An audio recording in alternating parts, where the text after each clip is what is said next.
اعوذ باللہ من الشیطان الرجیم، بسم اللہ الرحمن الرحیم۔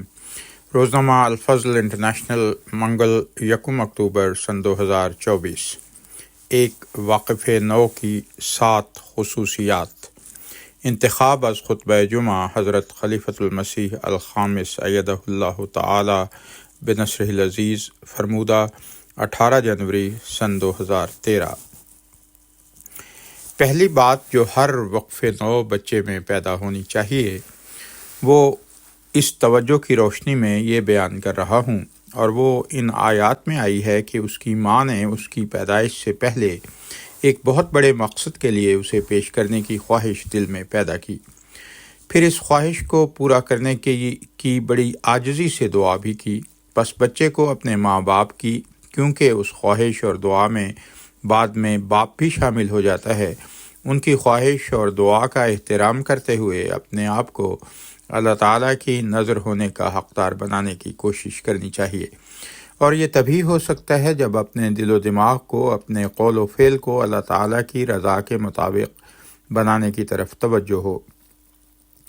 دوسری بات یہ کہ ماں باپ کا آپ پر یہ بڑا احسان ہے، اور یہ احسان کرنے کی وجہ سے ان کے لیے یہ دعا ہو کہ اللہ تعالیٰ ان پر رحم فرمائے۔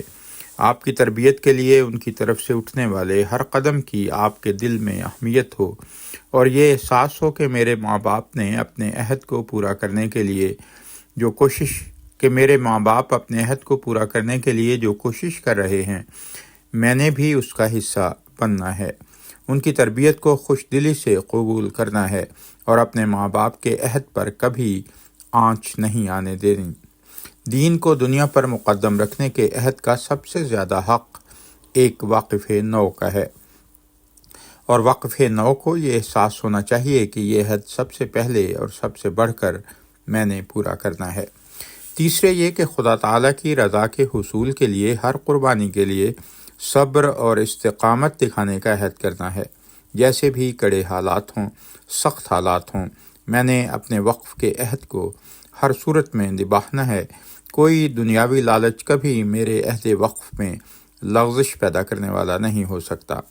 اب تو اللہ تعالیٰ کا جماعت پر بہت فضل اور احسان ہے۔ خلافت ثانیہ کے دور میں تو بعض موقعوں پر بعض سالوں میں قادیان میں ایسے حالات بھی آئے، اتنی مالی تنگی تھی کہ جماعتی کارکنان کو کئی مہینے ان کا جو بنیادی گزارا الاؤنس مقرر تھا وہ بھی پورا نہیں دیا جا سکتا تھا۔ اسی طرح شروع میں ہجرت کے بعد ربوہ میں بھی ایسے حالات رہے ہیں، لیکن ان سب حالات کے باوجود کبھی اس زمانے کے واقفین زندگی نے شکوہ زبان پر لاتے ہوئے اپنے کام کا حرج نہیں ہونے دیا، بلکہ یہ تو دور کی باتیں ہیں، 70 اور 80 کی دہائی میں افریقہ کے بعض ممالک میں بھی ایسے حالات رہے جو مشکل سے وہاں گزارا ہوتا تھا۔ جو الاؤنس جماعت کی طرف سے ملتا تھا وہ زیادہ سے زیادہ 15-20 دن میں ختم ہو جاتا تھا۔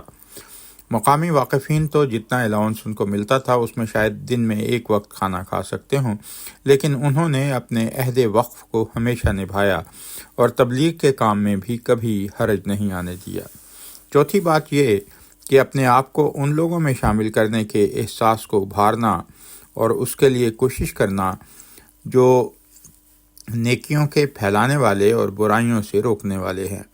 اپنے اخلاق کے اعلیٰ نمونے قائم کرنا۔ جب ایسے اخلاق کے اعلیٰ نمونے قائم ہوں گے، نیکیاں سرزد ہو رہی ہوں گی، برائیوں سے اپنے آپ کو بچا رہے ہوں گے، تو ایسے نمونے کی طرف لوگوں کی توجہ خود بخود پیدا ہو جاتی ہے۔ لوگوں کی آپ پر نظر پڑے گی تو پھر مزید اس کا موقع بھی ملے گا۔ بس یہ احساس اپنے اندر پیدا کرنا بہت ضروری ہے، اور کوشش بھی ساتھ ہو۔ پانچویں بات یہ کہ نیکیوں اور برائیوں کی پہچان کے لیے قرآن اور حدیث کا فہم و ادراک حاصل کرنا، حضرت مسیح موعود علیہ السلام کی کتب اور ارشادات کو پڑھنا، اپنے دینی علم کو بڑھانے کے لیے ہر وقت کوشش کرنا۔ بے شک ایک بچہ جو جامعہ احمدیہ میں تعلیم حاصل کرتا ہے وہاں اسے دینی علم کی تعلیم دی جاتی ہے، لیکن وہاں سے پاس کرنے کے بعد یہ نہیں سمجھنا چاہیے کہ اب میرے علم کی انتہا ہو گئی، بلکہ علم کو ہمیشہ بڑھاتے رہنے کی کوشش کرنی چاہیے۔ ایک دفعہ کا جو تفقہ فی الدین ہے اس وقت فائدہ رساں رہتا ہے جب تک اس میں ساتھ ساتھ تازہ علم شامل ہوتا رہے، تازہ پانی اس میں ملتا رہے۔ اسی طرح جو جامعہ میں نہیں پڑھ رہے ان کو بھی مسلسل پڑھنے کی طرف توجہ ہونی چاہیے۔ یہ نہیں کہ جو واقفین نو دنیاوی تعلیم حاصل کر رہے ہوں ان کو دینی تعلیم کی ضرورت نہیں ہے، جتنا لٹریچر میسر ہے ان کو پڑھنے کی طرف توجہ دینی چاہیے۔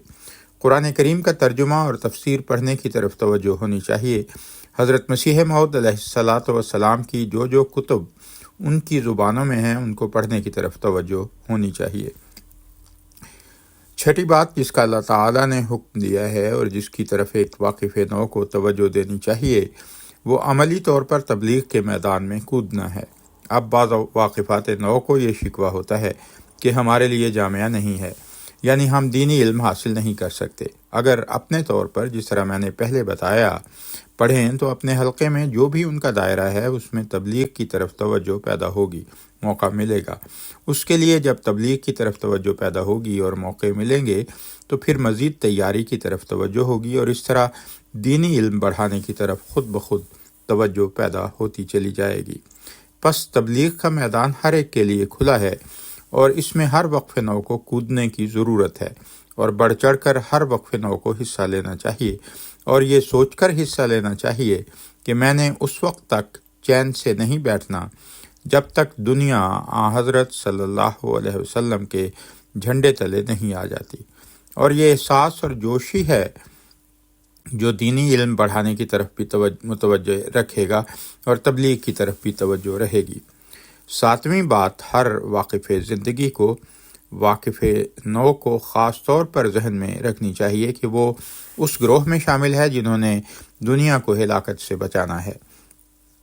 اگر آپ کے پاس علم ہے اور آپ کو موقع بھی مل رہا ہے لیکن اگر دنیا کو ہلاکت سے بچانے کا سچا جذبہ نہیں ہے، انسانیت کو تباہی سے بچانے کا درد دل میں نہیں ہے تو ایک تڑپ کے ساتھ جو کوشش ہو سکتی ہے وہ نہیں ہوگی اور برکت بھی ہو سکتا ہے اس میں اس طرح نہ پڑے۔ پس اللہ تعالیٰ کے پیغام کو پہنچانے کے لیے ہر درد مند دل کو اپنی کوششوں کے ساتھ دعاؤں کی طرف توجہ دینے کی ضرورت ہے، اور یہ درد سے نکلی ہوئی دعائیں ہیں جو ہمیں اپنے مقصد میں انشاءاللہ کامیاب کریں گی۔ اس لیے ہر ایک کو یاد رکھنا چاہیے کہ ہماری دعاؤں کا دائرہ صرف اپنے تک محدود نہ ہو بلکہ اس کے دھارے ہمیں ہر طرف بہتے ہوئے دکھائی دیں تاکہ کوئی انسان بھی اس فیض سے محروم نہ رہے جو خدا تعالیٰ نے آج ہمیں عطا فرمایا ہے۔ ویسے بھی یاد رکھنا چاہیے کہ ہمارے مقاصد کا حصول بغیر دعاؤں کے، ایسی دعاؤں جو سچے جذبے اور ہمدردی سے پر ہوں کے بغیر نہیں ہو سکتا۔ پس یہ باتیں اور یہ سوچ ہے جو ایک حقیقی واقف نو اور وقف زندگی کی ہونی چاہیے۔ اس کے بغیر کامیابی کی امید خوش فہمی ہے۔